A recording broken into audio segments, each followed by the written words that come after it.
Voici l'histoire d'un petit bateau.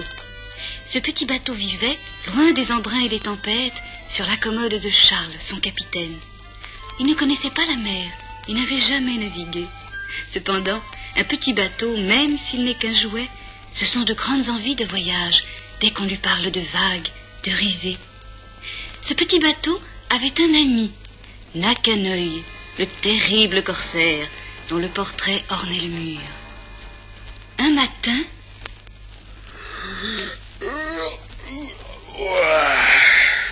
Bonjour, Nakaneuil. Ah, salut, petit bateau. Ah, tiens. Que se passe-t-il, Nakaneuil? Tu as l'air songeur. Je ne suis pas songeur, Moussaillon. Je suis pensif, car il flotte ce matin une curieuse odeur dans l'air. Et que sens-tu, Nakaneuil? L'odeur du départ. Ou des combats. Je ne sais pas exactement. Il ne manque que les dockers et les marchands, les provisions d'eau douce que les chariots amènent, les marins sur les quais avec leurs femmes en fringante toilette, Charles, pose la sirène sur le lit et viens m'aider à faire la valise. Oui, papa, j'arrive. Qu'est-ce que je disais, Moussaillon? Qu'est-ce que je disais? Para appareillé et prends le bas de combat. Prends le bas de combat? Oui, Moussaillon, l'ennemi est dans la place. Bonjour.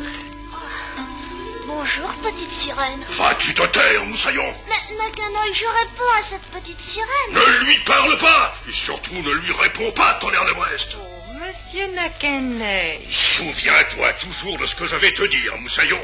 Les sirènes sont les mauvaises fées des navires et des marins. Elles les attirent loin de leur route, et là, une tempête se déchaîne, et le bateau coule corps et biens.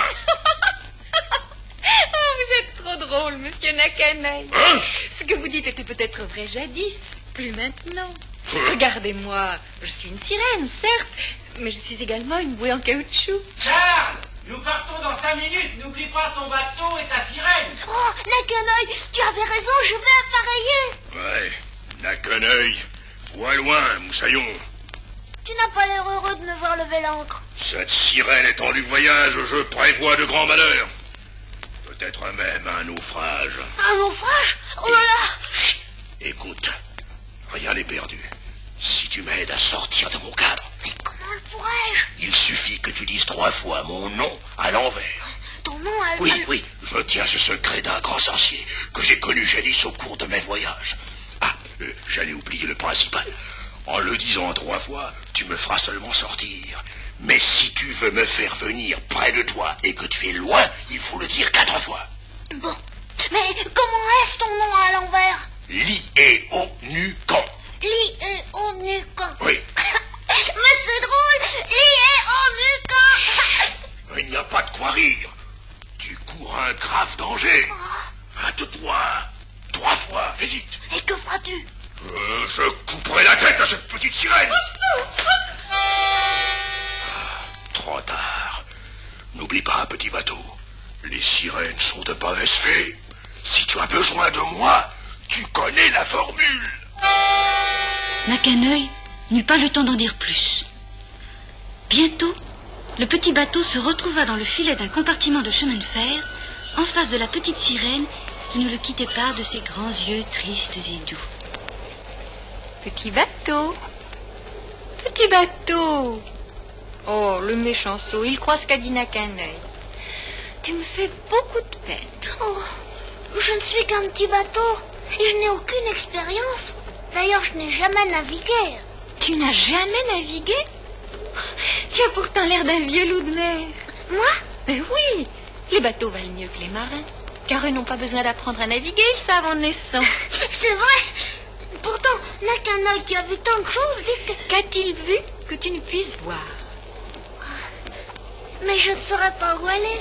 Je te montrerai si tu veux. Et, quelques heures plus tard, quand le petit bateau fit enfin connaissance avec la mer... Oh, que c'est grand. Nakaneuil a raison, je suis vraiment petit. Petit toi. Regarde là-bas. Là-bas, le petit bateau aperçut un navire que l'éloignement lui faisait paraître minuscule. C'est vrai? Il est plus petit que moi. Et lui n'a pas de belle voile comme toi. Pourtant, il va loin. Et sais-tu pourquoi? Non. Parce que lui n'a pas peur. Oh, mais je n'ai pas peur. On verra ça tout à l'heure quand Charles t'aura mis dans l'eau.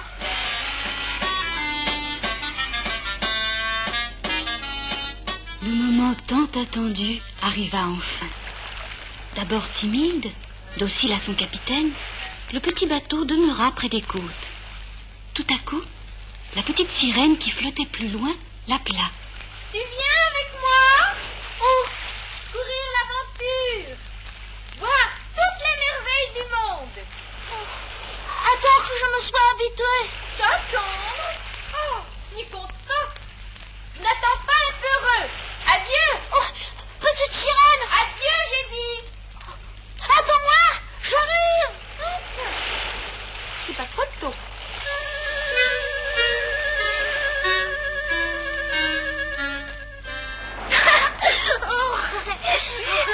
Tu vois comme c'est amusant?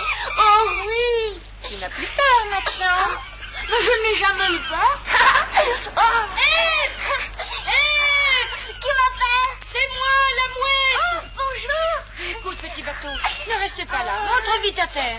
Charles t'appelle. Je reprendrai plus tard. Mais plus tard, ce sera trop tard. Écoute-moi, petit bateau.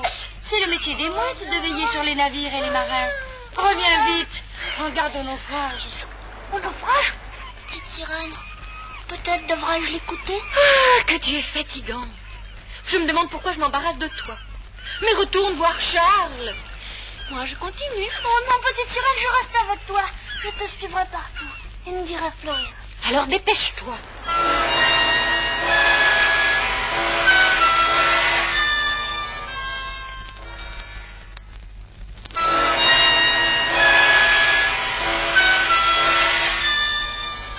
Ils naviguèrent longtemps.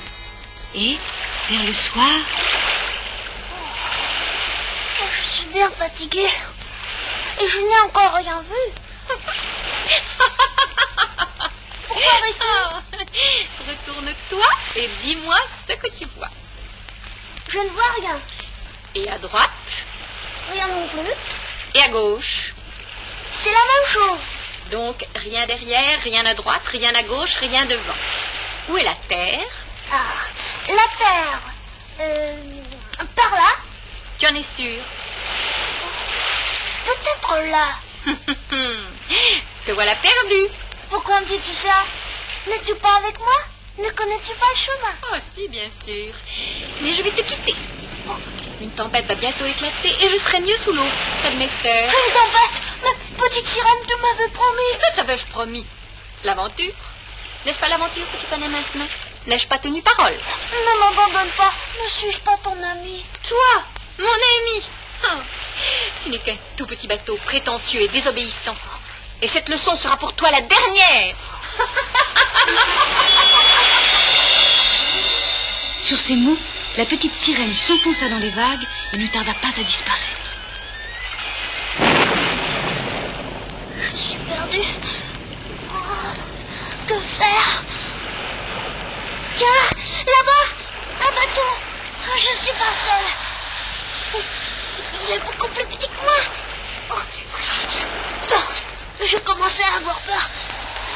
Cela me rassure. Je veux mettre le cap sur lui. Il connaît peut-être la direction de la Terre. Laisse ces vagues. Comme elles sont hautes. Elles m'empêchent de le voir.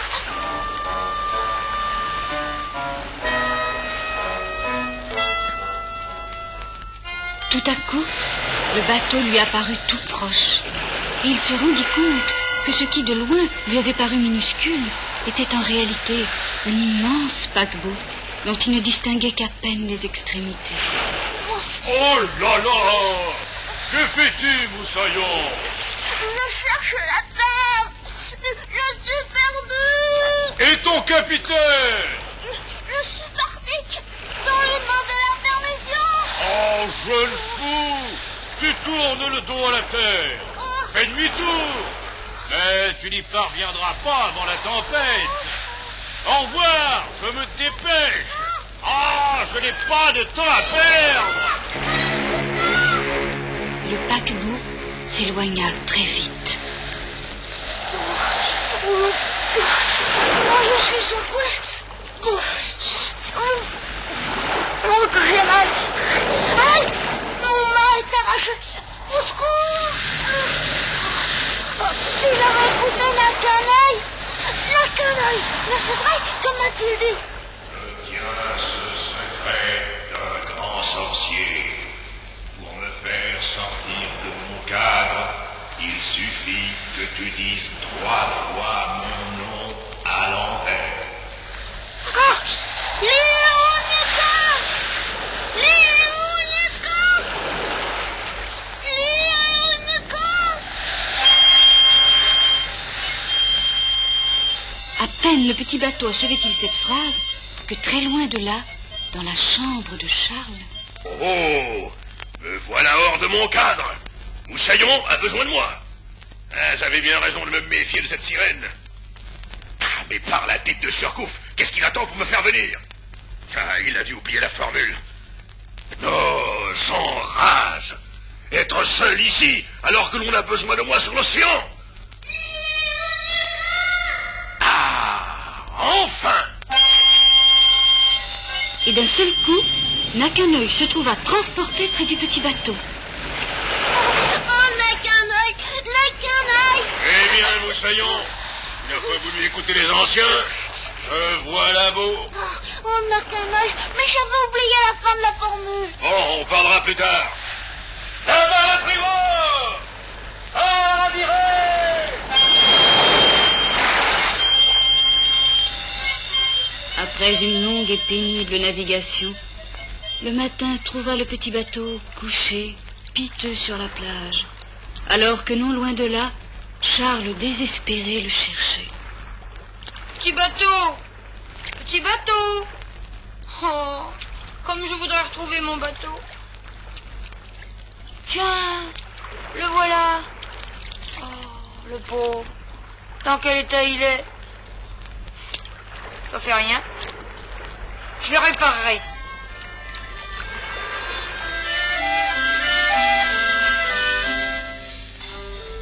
Les vacances terminées, le petit bateau réparé retrouva sa place sur la commode.